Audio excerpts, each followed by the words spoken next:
Okay, so I was supposed to do this for YouTube, and I'm out of storage space, and so TikTok, you're gonna get it first, and then I will upload this to my YouTube, and that's just how we'll do it. So I just pulled 5 questions that are most commonly asked for me. Why did I leave America? Well, I left America because I needed a safe space to create in. I am a highly intelligent ADHD creative. I didn't know that before this year. Up until now, I've been a businesswoman. Probably since I was in 6th grade, I've been a mom since I was in high school. And my life was pretty much being my children's mother and focusing on business so that I wouldn't have to struggle. I still enjoy business. I absolutely love business development, but I realized that you can't have a great business with shitty people. And so I have put my business on hold to focus more on personal development of myself and of my community. It's important for me to have, for me, a safe space looks like being around people that are supportive, that's not afraid to give you feedback or criticism, constructive criticism, and that actually has something going on themselves. Because if you're the only one that's ambitious around you, you're gonna be annoying as a mf'er to everybody else. They're gonna be so annoyed, and so you want to make sure that you're around the right people. And for me, I wasn't. I didn't feel safe around nobody. And it got to the point that so many things were being said and done that I started being fearful for my life. And so for my birthday, I left. I didn't want to spend another birthday or holiday hoping or praying that someone was going to show up for me, celebrate me, or any of that. And so my birthday was January the 19th. So on January the 13th, I bought a one-way ticket. And on January the 15th, I left. So that by January the 19th, I wouldn't be depressed.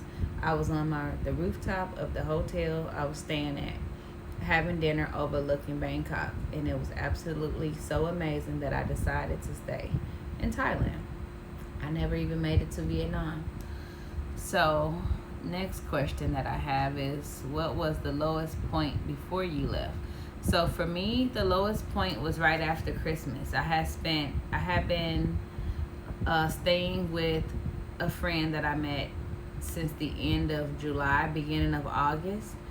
I spent the summer there trying to just figure out what I had gotten myself into, which wasn't a bad thing, but it was just we really didn't have the capacity for one another. It was a really great gesture, but and I had to go through it.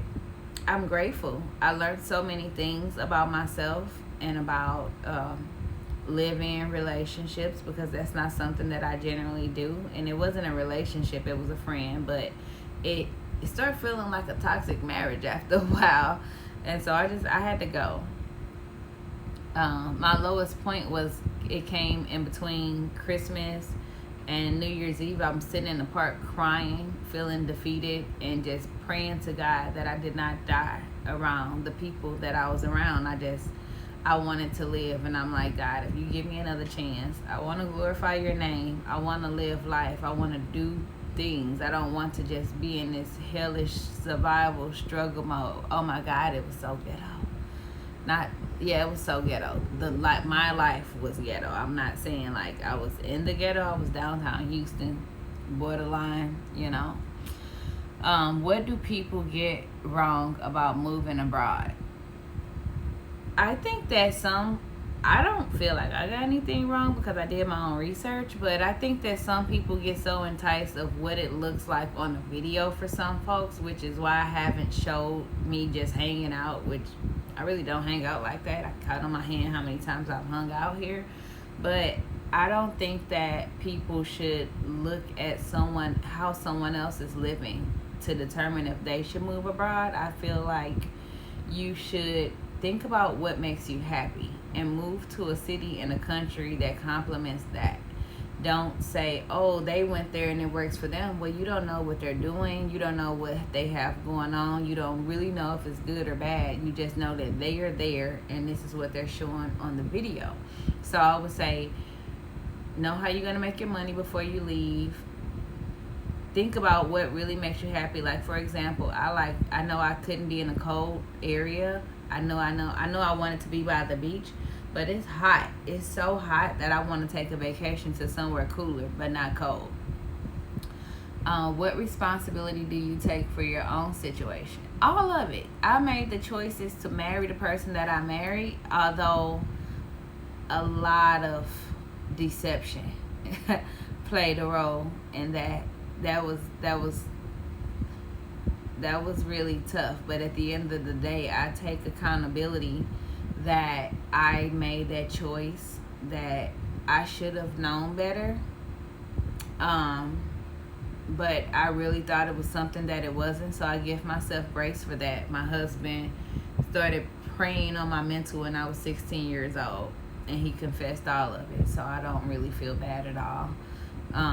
But I do take responsibility, and every action I took was my own. I wasn't forced to do anything, and so I don't live with the regret. I live with the lessons, and that's the key thing about really pressing forward, because after my divorce, I know it was set up for me to feel like a failure, but I cannot fail. The game is already rigged, and God is always on my side, and so I don't feel bad about it.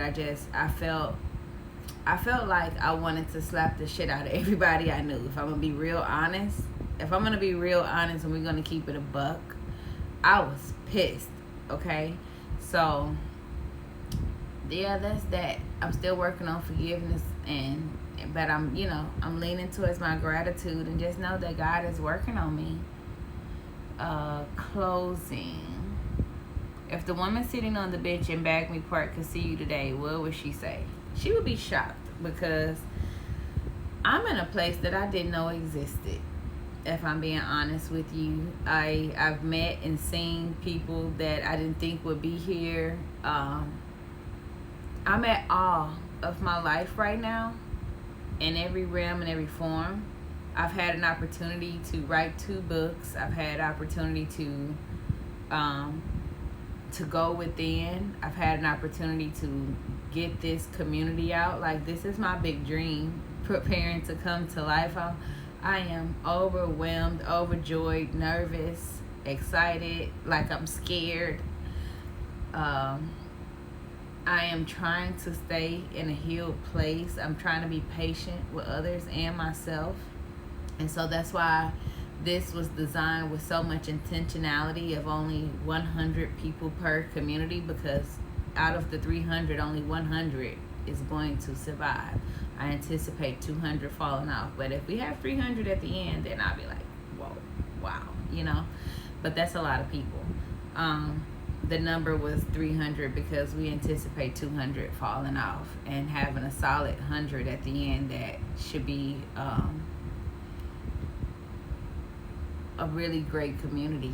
I'm looking forward to sharing my ideas and allowing people to take them and run with them with their own creativity, and initially selecting the employees for all 3 magazines from these 3 communities. So just imagine coming in on a self-love kick and just creating your own dream job is how I really would want that to go. That's what that would look like to me. I did have someone to say, when I told them that I'll be doing this story earlier, they're like, oh, my sister is thinking about leaving. You have to send me some questions. But the thing is, I would ask your sister is, I would tell her to describe the perfect place, because that may look different than what she may be thinking. And so that's all I have for now. I wanted to keep it under 10 minutes. I had to get this video out. If you leave questions, I'll do another video as I'm getting a little bit more comfortable with being on camera. So thank you. Be nice to me. I do bust back. Now